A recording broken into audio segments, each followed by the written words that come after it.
TSPಗೆ ಇಟ್ಟಿರ್ತಕ್ಕಂಥ ಹಣವನ್ನ ಬೇರೆ ಬಾಬುಗಳಿಗೆ ಖರ್ಚು ಮಾಡ್ಕೊಬಿಟ್ಟಿದ್ದಾರೆ. ನೀವು ಸುಮ್ಮನೆ ಇದ್ಬಿಡ್ತೀರಿ? ಡು ಯು ನೋ, ಬಿಜೆಪಿ ಸರ್ಕಾರ ಇದ್ದಾಗ 8,300 ಕೋಟಿ ರೂಪಾಯಿಗಳನ್ನ SCP TSPಗೆ ಇಟ್ಟಿದ್ದ ಹಣವನ್ನ ಖರ್ಚು ಮಾಡಿದ್ದವರು ಭಾರತೀಯ ಜನತಾ ಪಕ್ಷದವರು. You must understand this. SCP TSP ಕಾಯ್ದೆ ಮಾಡಿದವರು ಯಾರು? 2013 ಇಲ್ಲೇ ಆಂಜನೇಯ ಕೂದಿದ್ದಾನೆ. ನಮ್ಮ ಸರ್ಕಾರ ಬಂದ ಮೇಲೆ ಆಂಜನೇಯನ ಕೈಲಿ ಅದನ್ನು ಮಾಡಿಸಿದ್ದು, ಕಾನೂನು ಮಾಡಿಸಿದ್ದು. ಯಾರು ಕೂಡ ಇನ್ನು ಮುಂದೆ ಬದಲಾಯಿಸಕ್ಕಾಗಲ್ಲ. ಆ ಕಾನೂನು ಬದಲಾಯಿಸಕ್ಕಾಗುತ್ತಾ? 7D ಅಂತ ಇದೆ, ಡೀಮ್ಡ್ ಎಕ್ಸ್ಪೆಂಡಿಚರ್ ಅಂತ ಇದೆ. ಬಿಜೆಪಿಯವರು ಯಾಕೆ ರದ್ದು ಮಾಡಲಿಲ್ಲ? ಯಾಕೆ ರದ್ದು ಮಾಡಲಿಲ್ಲ? ಇದನ್ನು ರದ್ದು ಮಾಡಿದವರು ಸಿದ್ದರಾಮಯ್ಯ ಸರ್ಕಾರ 2ನೇ ಸಾರಿ ಬಂದಾಗ, ಕಾಂಗ್ರೆಸ್ ಪಕ್ಷ ಅಧಿಕಾರಕ್ಕೆ ಬಂದಾಗ ರದ್ದಾಯಿತು. ರದ್ದು ಮಾಡಲಿಲ್ಲ. ಬಡ್ತಿ ಮೀಸಲಾತಿ ದಲಿತರಿಗಿತ್ತು, ಅದನ್ನ ಸುಪ್ರೀಂ ಕೋರ್ಟ್ನವರು ಒಡೆದಾಕ್ಬಿಟ್ರು. ಬಡ್ತಿ ಮೀಸಲಾತಿ ಅನ್ಕಾನ್ಸ್ಟಿಟ್ಯೂಷನಲ್ ಅಂತ ಒಡೆದಾಕ್ಬಿಡ್ತು. ಅದನ್ನ ರಾಜ್ಯದಲ್ಲಿ ರತ್ನಪ್ರಭಾ ಅಂತೇಳಿ ಚೀಫ್ ಸೆಕ್ರೆಟರಿ ಇದ್ರು. ಆ ರತ್ನಪ್ರಭಾ ಅಧ್ಯಕ್ಷತೆಯಲ್ಲಿ ಒಂದು ಸಮಿತಿಯನ್ನ ಮಾಡಿ ವರದಿ ತರಿಸಿಕೊಂಡು ಸುಪ್ರೀಂ ಕೋರ್ಟ್ನವರು ಯಾವ ಡಿಸಿಷನ್ ಒಡೆದಾಕಿತ್ತು ಅದನ್ನ ಮತ್ತೆ ಊರ್ಜಿತಗೊಳಿಸಿದವರು ಕರ್ನಾಟಕ ಸರ್ಕಾರ ಕಾನೂನು ಮಾಡಿ. ಹಿಂದೆ ಎಲ್ಲರೂ ದೇಶದಲ್ಲಿ ಎಲ್ಲರೂ ಮಾಡಿದಾರ? ಇಡೀ ದೇಶದಲ್ಲೆಲ್ಲೂ ಮಾಡಿಲ್ಲ. ಕರ್ನಾಟಕ ಒಂದೇ ರಾಜ್ಯ ಮಾಡಿರ್ತಕ್ಕಂಥದ್ದು. ನಮ್ಮ ಕಾರ್ಯಕರ್ತರಿಗೆ ಗೊತ್ತಿರಲಿ ಅಂತೇಳಿ ಇವೆಲ್ಲ ಹೇಳ್ತಾ ಇದ್ದೀನಿ ನಾನು. ಇವತ್ತು ಕಾಂಟ್ರಾಕ್ಟ್ ನಲ್ಲಿ ಮೀಸಲಾತಿ ಕೊಟ್ಟವರು ಯಾರು? ಕಾಂಟ್ರಾಕ್ಟ್ ನಲ್ಲಿ ಮೀಸಲಾತಿ ಕೊಟ್ಟವರು ಯಾರು? 50 ಲಕ್ಷ ಮಾಡಿದೆ, ಆಮೇಲೆ 1 ಕೋಟಿ ಆಯ್ತು, ಆಮೇಲೆ ಈ ವರ್ಷ 2 ಕೋಟಿ. ಮುಸಲ್ಮಾನರಿಗೂ ಕೂಡ 2 ಕೋಟಿ 2B. ಅದಕ್ಕೊಂದು ಪ್ರಚಾರ ಮಾಡೋದು. ಸಿದ್ದರಾಮಯ್ಯ ಮುಸಲ್ಮಾನರನ್ನ ಓಲೈಸಲಿಕ್ಕೆ ಮಾಡ್ಕೊಬಿಟ್ಟಿದ್ದಾರೆ. It is not correct. It is not correct. ಅವ್ರನ್ನ ಓಲೈಸಲಿಕ್ಕಲ್ಲ, ನಮ್ಮ ಸಂವಿಧಾನದ ರೀತಿಯ ಅಂಬೇಡ್ಕರ್ ಅವರು ಹೇಳಿದ ರೀತಿಯ ನಡ್ಕಬೇಕು ಅಂತ ಕಾರಣಕ್ಕೋಸ್ಕರವಾಗಿ ಸಮಾಜದಲ್ಲಿ ಎಲ್ರಿಗೂ ಸಮಾನ ಅವಕಾಶಗಳನ್ನು ಕಲ್ಪಿಸಿಕೊಡ್ಬೇಕು ಅಂತ ಕಾರಣಕ್ಕೋಸ್ಕರ ಅಲ್ಪಸಂಖ್ಯಾತರು ಸೇರಿ ಈ ದೇಶದಲ್ಲಿ ಆರ್ಥಿಕವಾಗಿ ಸಾಮಾಜಿಕವಾಗಿ ಹಿಂದುಳಿದಿದ್ದಾರೆ. ಆ ಜನರಿಗೆ ನ್ಯಾಯ ಸಿಗಬೇಕು ಅಂತೇಳಿ ಮಾಡಿರ್ತಕ್ಕಂಥದ್ದು category 1, category 2A, category 2B ಮತ್ತೆ ದಲಿತ ವರ್ಗದವರು, ಪರಿಶಿಷ್ಟ ಜಾತಿ ಪರಿಶಿಷ್ಟ ವರ್ಗದವರಿಗೆ 2 ಕೋಟಿವರೆಗೆ ಮೀಸಲಾತಿ ಮಾಡಿರ್ತಕ್ಕಂಥದ್ದು ನಮ್ಮ ಸರ್ಕಾರ. ಇಡೀ ದೇಶದಲ್ಲಿ ಎಲ್ಲೂ ಮಾಡಿಲ್ಲ. ಇದನ್ನೆಲ್ಲ ಹೇಳ್ಬೇಕಾಗತ್ತೆ, ನಮ್ಮ ಜನರಿಗೆ ಹೇಳ್ಬೇಕಾಗತ್ತೆ. ನೀವು ಹೇಳದೆ ಹೋದ್ರೆ ನಾವು ಎಲ್ಲರ ಪರವಾಗಿದ್ದೀವಿ ಅಂತ ಗೊತ್ತಾಗಬೇಕಲ್ಲ. ಕಾಂಗ್ರೆಸ್ ಪಕ್ಷ ಮಾತ್ರ ಈ ದೇಶದಲ್ಲೇ ಎಲ್ಲ ವರ್ಗದ ಜನರ ಪರವಾಗಿರ್ತಕ್ಕಂಥ ಪಕ್ಷ. ನಾವು ಹಿಂದೂಗಳನ್ನ ಓಲೈಸಲಿಕ್ಕೋಸ್ಕರವಾಗಿ ಹಿಂದುತ್ವ ಮಾಡಲ್ಲ, ಹಿಂದುತ್ವ ಮಾಡಲ್ಲ. ನಾವು ಎಲ್ಲ ಧರ್ಮದವರು, ಎಲ್ಲ ಜನರು, ಎಲ್ಲ ಭಾಷೆಯವರು ಎಲ್ಲರೂ ಸಮಾನರು ಅಂತಕ್ಕಂಥ ಕಾಣ್ತಕ್ಕಂಥ ಪಕ್ಷ ಕಾಂಗ್ರೆಸ್ ಪಕ್ಷ. ಇದನ್ನು ಹೇಳ್ಬೇಕು, ಧೈರ್ಯವಾಗಿ ಹೇಳ್ಬೇಕು. ನಾವು ಯಾರನ್ನು ಕೂಡ ಓಲೈಸಲ್ಲ, ಎಲ್ಲರನ್ನು ಪ್ರತಿನಿಧಿಸ್ತಕ್ಕಂಥ ಪಕ್ಷ ಕಾಂಗ್ರೆಸ್ ಪಕ್ಷ. ಎಲ್ಲರನ್ನೂ ಒಳಗೊಂಡಂತ, ಎಲ್ಲರಿಗೂ ಸಮಾನ ಅವಕಾಶಗಳನ್ನು ಕಲ್ಪಿಸಿಕೊಡ್ತಕ್ಕಂಥ, ಸಮಾನತೆಯನ್ನು ಬಯಸ್ತಕ್ಕಂಥ, ಎಲ್ಲರೂ ಮುಖ್ಯವಾಗಿ ಬರಬೇಕು ಅಂತಕ್ಕಂಥ ಬಯಸ್ತಕ್ಕಂಥದ್ದು, ಬದ್ಧತೆ ಇರ್ತಕ್ಕಂಥದ್ದು ಕಾಂಗ್ರೆಸ್ ಪಕ್ಷ ಮಾತ್ರ. ಅದಕ್ಕೋಸ್ಕರ ನಾನು ಹೆಚ್ಚು ಮಾತನಾಡಲಿಕ್ಕೆ ಹೋಗಲ್ಲ. ಮಾತಾಡಿದ್ರೆ ಗಂಟೆಗಟ್ಟಲೆ ಮಾತಾಡಬೇಕಾಗತ್ತೆ. ನಾವೆಲ್ಲರೂ ಈ ಬಿಜೆಪಿಯವರು ಇದಾರಲ್ಲ, ಸುಳ್ಳು ಹೇಳಕ್ ಶುರು ಮಾಡ್ಕೊಂಡ್ಬಿಟ್ಟಿದ್ದಾರೆ. ಯಾಕಂದ್ರೆ ಅವ್ರಿಗೆ ಕಾಣಿಸೋದು, ಕಣ್ಣಿಗೆ ಕಾಣಿಸೋದು ಗೋಡ್ಸೆ ಮತ್ತು ಸಾವರ್ಕರ್ ಇಬ್ರೆ. ಸಾವರ್ಕರ್, ಗೋಡ್ಸೆ. ಮಹಾತ್ಮ ಗಾಂಧೀಜಿಯವರನ್ನ ಕೊಂದಾಕ್ತಂತ ನಾಥೂರಾಮ್ ಗೋಡ್ಸೆ, ಹಿಂದೂ ಮಹಾಸಭಾದ ಅಧ್ಯಕ್ಷ ಸಾವರ್ಕರ್. ಸಂವಿಧಾನ ವಿರೋಧ ಮಾಡಿದವರು ಯಾರು? ನಿಮ್ಗೆ ಒಂದು ಗೊತ್ತಾ? RSS ನವ್ರದ್ದು ಒಂದು ಪತ್ರಿಕೆ ಬರ್ತದೆ, ಆರ್ಗನೈಸರ್ ಅಂತೇಳಿ ಒಂದು ಇಂಗ್ಲಿಷ್ ಪತ್ರಿಕೆ ಬರ್ತದೆ, ಆರ್ಗನೈಸರ್ ಅಂತ. ಆ ಪತ್ರಿಕೆಯಲ್ಲಿ ವಿರೋಧ ಮಾಡಿ ಬರೆದವರು, ಸಂವಿಧಾನವನ್ನು ವಿರೋಧ ಮಾಡಿ ಬರೆದವರು ಮಿಸ್ಟರ್ ಸಾವರ್ಕರ್. ಬಿಜೆಪಿಯವರ ಆರಾಧ್ಯ ದೇವತೆ ಯಾರು?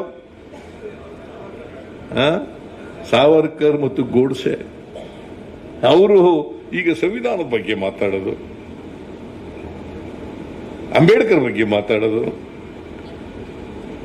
ಎಂತವರು ನಮ್ಮ ಸರ್ದಾರ್ ವಲ್ಲಭಭಾಯಿ ಪಟೇಲ್ರ ಬಗ್ಗೆ ಮಾತಾಡೋದು, ಇವೆಲ್ಲ ನಾಟಕ, ರಾಜಕೀಯಕ್ಕೋಸ್ಕರ ಮಾತಾಡ್ತಕ್ಕಂಥದ್ದು. ದಯಮಾಡಿ ತಾವೆಲ್ಲ ತಿಳ್ಕೋಬೇಕು. ಅಂಬೇಡ್ಕರ್ ಯಾವತ್ತೂ ಕೂಡ ಯಾವುದೇ ಒಂದು ವರ್ಗದ, ಒಂದು ಧರ್ಮದ ಪರವಾಗಿರ್ಲಿಲ್ಲ, ಒಂದು ಧರ್ಮದ ಪರವಾಗಿರ್ಲಿಲ್ಲ.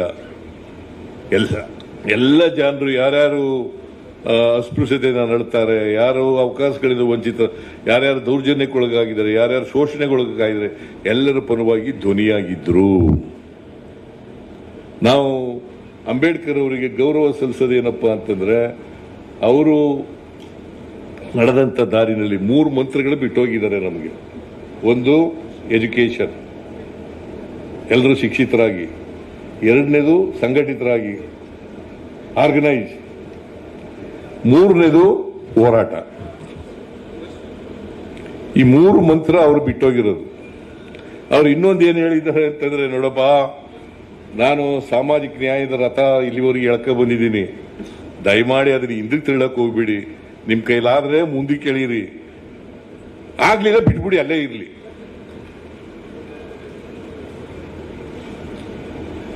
ಆಗ್ಲಿಲ್ಲ ಅಲ್ಲೇ ಬಿಟ್ಬಿಡಿ, ತೆಗಿ ಓಲಿ, ನಿಮ್ಗೆ ಹಿಂದಕ್ಕೆ ತಳ್ಳಬಿಡಿ, ಮುಂದಕ್ಕೆ ಎಳೆಯಕ್ಕಾದ್ರೆ ಎಳೀರಿ, ಇಲ್ದಾರ ಅಲ್ಲೇ ಬಿಟ್ಬಿಡಿ ಅಂತ ಹೇಳಿರೋದು.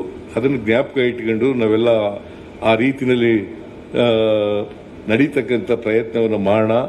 ಅದೇ ಅಂಬೇಡ್ಕರ್ ಅವರಿಗೆ ಸಲ್ಲಿಸ್ತಕ್ಕಂಥ ಗೌರವ. ಈ ವರ್ಷ ನಾನು ತೀರ್ಮಾನ ಮಾಡಿದ್ದೀನಿ, ಏನಪ್ಪಾ ಅಂತಂದ್ರೆ, ಇವತ್ತು ಸ್ಫೂರ್ತಿ ಸೌಧ, ವಿಧಾನಸೌಧದ ಪಕ್ಕದಲ್ಲಿ ಒಂದು ಸ್ಫೂರ್ತಿ ಸೌಧ, ಅದನ್ನ ಮಾಡಬೇಕು ಅಂತೇಳಿ ಸುಮಾರು 87 ಕೋಟಿ ರು ವೆಚ್ಚದಲ್ಲಿ ಮಾಡ್ತಾ ಇದ್ದೀವಿ. ಸ್ಫೂರ್ತಿ ಸೌಧ ನಾನು DK ಶಿವಕುಮಾರ್ ಎಲ್ಲ ಇವತ್ತು ಅಡಿಗಲ್ಲ ಹಾಕಿದ್ರು. ಆಮೇಲೆ ಮೈಸೂರು ಯೂನಿವರ್ಸಿಟಿ ಸಂವಿಧಾನ ಅಧ್ಯಯನ ಪೀಠ ರಚನೆ ಮಾಡ್ತೀವಿ. ಆಮೇಲೆ ಬೆಂಗಳೂರಿನಲ್ಲಿ ಒಂದು ಅಂಬೇಡ್ಕರ್ ಮ್ಯೂಸಿಯಂ ಅನ್ನ ಕಟ್ಟುತ್ತೇವೆ. 4ನೇದು, ಇಡೀ ದೇಶದಲ್ಲಿ ಅತ್ಯಂತ ಎತ್ತರವಾದಂತ ಅಂಬೇಡ್ಕರ್ ಮೂರ್ತಿಯನ್ನ ಸ್ಥಾಪನೆ ಮಾಡ್ತೇವೆ. ಇದನ್ನ ನಮ್ಮ ಸರ್ಕಾರ ತೀರ್ಮಾನ ಮಾಡಿದೆ ಅಂತೇಳಿ ನಿಮ್ಗೆ ತಿಳಿಸ್ತಾ, ನೀವೆಲ್ಲರೂ ಜನಗಳು ಸಿಕ್ಕಿದಾಗ ಇವನ್ನೆಲ್ಲ ಹೇಳಿ ಅಷ್ಟೇನೆ. ನಿಮ್ಮೆಲ್ಲರಿಗೂ ಧನ್ಯವಾದಗಳು.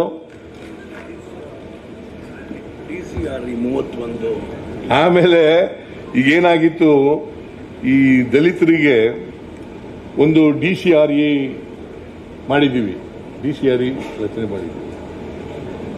3 ನಾನು ಒಂದ್ಸಾರಿ ರಿವ್ಯೂ ಮಾಡಿದೆ. ಆ ರಿವ್ಯೂ ಮಾಡಿದಾಗ ಕರ್ನಾಟಕದಲ್ಲಿ 3.71% ಮಾತ್ರ ಶಿಕ್ಷೆ ಆಗಿತ್ತು. ಕನ್ವಿಕ್ಷನ್ 3.71, ಅಂದ್ರೆ 100ಕ್ಕೆ 3.71 ಶಿಕ್ಷೆ. ಅದಕ್ಕೋಸ್ಕರ ಒಂದು ಜಿಲ್ಲೆ ಒಂದು ಕ್ರಿಮಿನಲ್ ಕೋರ್ಟ್ ಮಾಡಬೇಕು ಅಂತೇಳಿ ವಿಶೇಷ ಕ್ರಿಮಿನಲ್ ನ್ಯಾಯಾಲಯವನ್ನ ಮಾಡಬೇಕು ಅಂತೇಳಿ DCRE ಕೈ ಕೆಳಗಡೆ ಪ್ರತಿ ಜಿಲ್ಲೆನಲ್ಲಿ ಒಂದು ನ್ಯಾಯಾಲಯವನ್ನ, ವಿಶೇಷ ನ್ಯಾಯಾಲಯವನ್ನ ಮಾಡಿದ್ದೇನೆ. ಅದು ರಾತ್ರಿ 12 ಗಂಟೆಯಿಂದ ಪ್ರಾರಂಭ ಆಗಿದೆ. ರಾತ್ರಿ 12 ಗಂಟೆಯಿಂದ ಈ ವರ್ಷ ನಿನ್ನೆ ರಾತ್ರಿ ಅಂದ್ರೆ ಇವತ್ತೇ ರಾತ್ರಿ 12 ಗಂಟೆಗೆ ಶುರುವಾಗಿದೆ. 12 ಗಂಟೆಯಿಂದ ನಡೀತಾ ಇದೆ. ಇದು ಇಡೀ ದೇಶದಲ್ಲಿ ಎಲ್ಲೂ ಮಾಡಿಲ್ಲ. ಅದನ್ನ ಮಾಡಿದೀವಿ ಅಂತ ಹೇಳ್ತಾ ನಿಮ್ಗೆಲ್ಲ ಮಾಹಿತಿ ಇರ್ಲಿ ಅಂತೇಳಿ ಇವನ್ನೆಲ್ಲ ಹೇಳಿರೋದು. ದಯಮಾಡಿ ನಿಮ್ಗೆ ಎಲ್ಲೆಲ್ಲ ಅವಕಾಶ ಸಿಗುತ್ತೆ ಅಲ್ಲೆಲ್ಲ ಹೇಳಿ ಅಂತಕ್ಕಂಥ ಮಾತುಗಳನ್ನ ಹೇಳಿ ನಮ್ಮವರು ಸ್ವಲ್ಪ ಮೌನನೇ ಬಂಗಾರ ಅಂತ ತಿಳ್ಕೊಬಿಟ್ಟಿದ್ದಾರೆ. ಮೌನನೇ ಬಂಗಾರ ಅಂತ ತಿಳ್ಕೊಬಿಟ್ಟಿದ್ದಾರೆ. ನಾನು 94-95ರಲ್ಲಿ ಹಣಕಾಸಿನ ಮಂತ್ರಿ ಆದೆ. ಆಗ ಎಲ್ಲ ಕಡೆ ದಲಿತ ಸಂಘರ್ಷ ಸಮಿತಿಯವರು ನಮಗೆ ಎಂಡ ಬೇಡ, ಪ್ರತಿ ಹೋಬಳಿಗೊಂದು ರೆಸಿಡೆನ್ಷಿಯಲ್ ಶಾಲೆ ಬೇಕು, ವಸತಿ ಶಾಲೆ ಬೇಕು ಅಂತ ಚಳವಳಿ ನಡೀತಾ ಇತ್ತು. ನಾನು 94-95ರಲ್ಲಿ ಹಣಕಾಸಿನ ಮಂತ್ರಿಯಾಗಿ ಬಜೆಟ್ ಮಂಡಿಸ್ತಕ್ಕಂಥ ಅವಕಾಶ ಸಿಕ್ಕಿದ್ರಿಂದ ಮೊದಲನೇ ಬಾರಿಗೆ ಮೊರಾರ್ಜಿ ವಸತಿ ಶಾಲೆಗಳನ್ನು ಪ್ರಾರಂಭ ಮಾಡಿದ್ದು.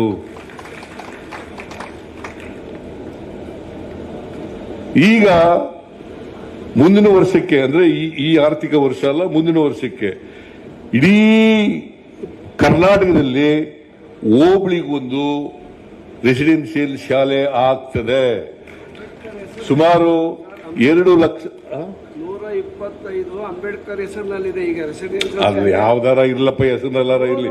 ಅಂಬೇಡ್ಕರ್ ಶಾಲೆ ಮುಖ್ಯ. ಕೂತ್ಗಳೇ, ಅಂಬೇಡ್ಕರ್ ಶಾಲೆ ಮುಖ್ಯ ಅಲ್ಲ, ರೆಸಿಡೆನ್ಷಿಯಲ್ ಶಾಲೆ ಮುಖ್ಯ. ಯಾವ ಹೆಸರಿನಲ್ಲಿ ಇರೋದು ಮುಖ್ಯ ಅಲ್ಲ. ಮೊರಾರ್ಜಿ ಅವರ ಹೆಸರಿನಲ್ಲಾಗಿರಲಿ, ಅಂಬೇಡ್ಕರ್ ಅವರ ಹೆಸರಿನಲ್ಲಾಗಿರಲಿ, ಇಂದಿರಾ ಗಾಂಧಿ ಅವರ ಹೆಸರಿನಲ್ಲಾಗಲಿ, ಯಾರ ಹೆಸರಿನಲ್ಲಿ ಇರಲಿ, ಆದರೆ ರೆಸಿಡೆನ್ಷಿಯಲ್ ಶಾಲೆಗಳಾಗೋದು ಬಹಳ ಮುಖ್ಯ. ಆದ್ರಿಂದ ನಾವು ಈ ವರ್ಷ 26 ಕೊಟ್ಟಿದ್ದೀನಿ ರೆಸಿಡೆನ್ಷಿಯಲ್ ಶಾಲೆಗಳು. ಅಂದ್ರೆ 25-26ಕ್ಕೆ, 26-27ಕ್ಕೆ ಇನ್ನು ಉಳಿದ ಎಲ್ಲ ಹೋಬಳಿಗಳಲ್ಲೂ ಕೂಡ ರೆಸಿಡೆನ್ಷಿಯಲ್ ಶಾಲೆಗಳು ನಿರ್ಮಾಣ ಆಗ್ತವೆ. ಸುಮಾರು ರೆಸಿಡೆನ್ಷಿಯಲ್ ಶಾಲೆಗಳಲ್ಲಿ 2,30,000 ವಿದ್ಯಾರ್ಥಿಗಳು, ಬಡ ಮಕ್ಕಳು, ಹಳ್ಳಿಗಾಡಿನಿಂದ ಬಂದಂತ ಮಕ್ಕಳು ವಿದ್ಯಾಭ್ಯಾಸ ಮಾಡ್ತಾ ಇದ್ದಾರೆ. ಅವ್ರಿಗೆಲ್ಲ ಗುಣಮಟ್ಟದ ಶಿಕ್ಷಣ ಸಿಗಬೇಕಾ ಬೇಡ? ಬರೀ ಶ್ರೀಮಂತರ ಮಕ್ಕಳು, ಮೇಲ್ಜಾತಿ ಮಕ್ಕಳು ಮಾತ್ರ ಪಡಿಬೇಕಾ? ಅವ್ರು ಮಾತ್ರ ಡಾಕ್ಟರ್ಗಳಾಗಬೇಕಾ? ಅವ್ರು ಮಾತ್ರ IAS ಆಗ್ಬೇಕಾ? ಅವ್ರು ಮಾತ್ರ IPSಗಳಾಗಬೇಕಾ? ಅವ್ರು ಮಾತ್ರ AFS ಆಗ್ಬೇಕಾ? ಅವ್ರು ಮಾತ್ರ ಇಂಜಿನಿಯರ್ಗಳಾಗಬೇಕಾ? ಅವ್ರು ಮಾತ್ರ ವಿಜ್ಞಾನಿಗಳಾಗಬೇಕಾ? ಬಡವ್ರ ಮಕ್ಕಳು ಕೂಡ ಆಗ್ಬೇಕು, ದಲಿತರ ಮಕ್ಕಳು ಕೂಡ ಆಗಬೇಕು. ಅದಕ್ಕೋಸ್ಕರ ನೋಡಿ, ನಾವು ಇದನ್ನ ಮಾಡಿದ ಮೇಲೆ ಈ ಸಾರಿ PUC ರಿಸಲ್ಟ್ ಬಂದಿದೆ. ಮೊನ್ನೆ 86.11% ಪಾಸ್ ಆಗಿರೋರು. ಎಷ್ಟು? ಖಾಸಗಿ ಶಾಲೆಯಲ್ಲಿ ಪಾಸ್ ಆಗಿರೋರು ಎಷ್ಟು ಗೊತ್ತಾ? ಗೊತ್ತಿಲ್ಲ, ನೀವು ತಿಳ್ಕೊಳ್ಳಕ್ಕೂ ಹೋಗಲ್ಲ. 82%, ಅಂದ್ರೆ 4% ಅವ್ರಿಗಿಂತ ಜಾಸ್ತಿ. ರೆಸಿಡೆನ್ಸ್ ಶಾಲೆಗಳಲ್ಲಿ ಖಾಸಗಿಯವರು ಶಾಲೆಗಳು ನಡೆಸ್ತಾರಲ್ಲ, ಅವ್ರಿಗಿಂತ 4% ಜಾಸ್ತಿ ಇದೀವಿ ಸರ್ಕಾರ ನಡೆಸ್ತಕ್ಕಂಥ ರೆಸಿಡೆನ್ಷಿಯಲ್ ಸ್ಕೂಲ್ಗಳಲ್ಲಿ.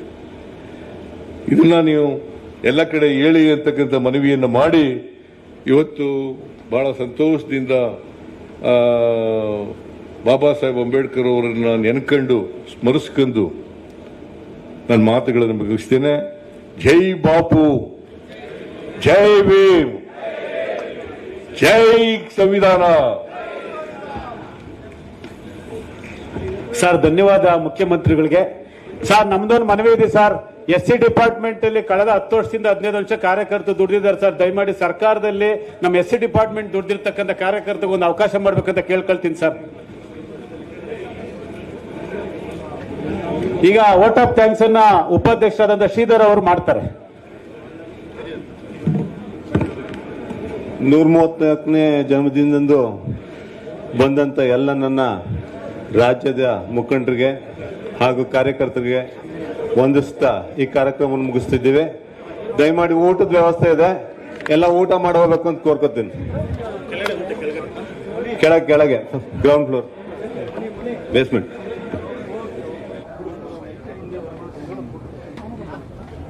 ಕಾರ್ಯಕ್ರಮಕ್ಕೆ ಸಹಕಾರ ಮಾಡಿದ್ದಂತ ಕರ್ನಾಟಕ ಪ್ರದೇಶ ಕಾಂಗ್ರೆಸ್ಸಿನ ಕಾರ್ಯದರ್ಶಿಯಾದಂತ ಜಿಸಿ ಚಂದ್ರಶೇಖರ್ ಸಾಹೇಬರಿಗೆ ವಿಶೇಷವಾದ ಧನ್ಯವಾದ ಹೇಳ್ತಿದ್ದೀನಿ. ಇವತ್ತು ಬಂದಿರತಕ್ಕಂತ ಎಲ್ಲ ಅತಿಥಿ ಮಹಾದೇವರಿಗೆ ಆಹಾರ ಸಚಿವರಾದಂತ KH ಮುನಿಯಪ್ಪನವರು ಭೋಜನದ ವ್ಯವಸ್ಥೆ ಮಾಡಿದ್ದಾರೆ. ಅವ್ರಿಗೂ ಆ ವಿಷಯ ನಮ್ಮ ಡಿಪಾರ್ಟ್ಮೆಂಟ್ ಪರವಾಗಿ ಧನ್ಯವಾದವನ್ನು ಹೇಳ್ತಾ ಇದ್ದೀವಿ.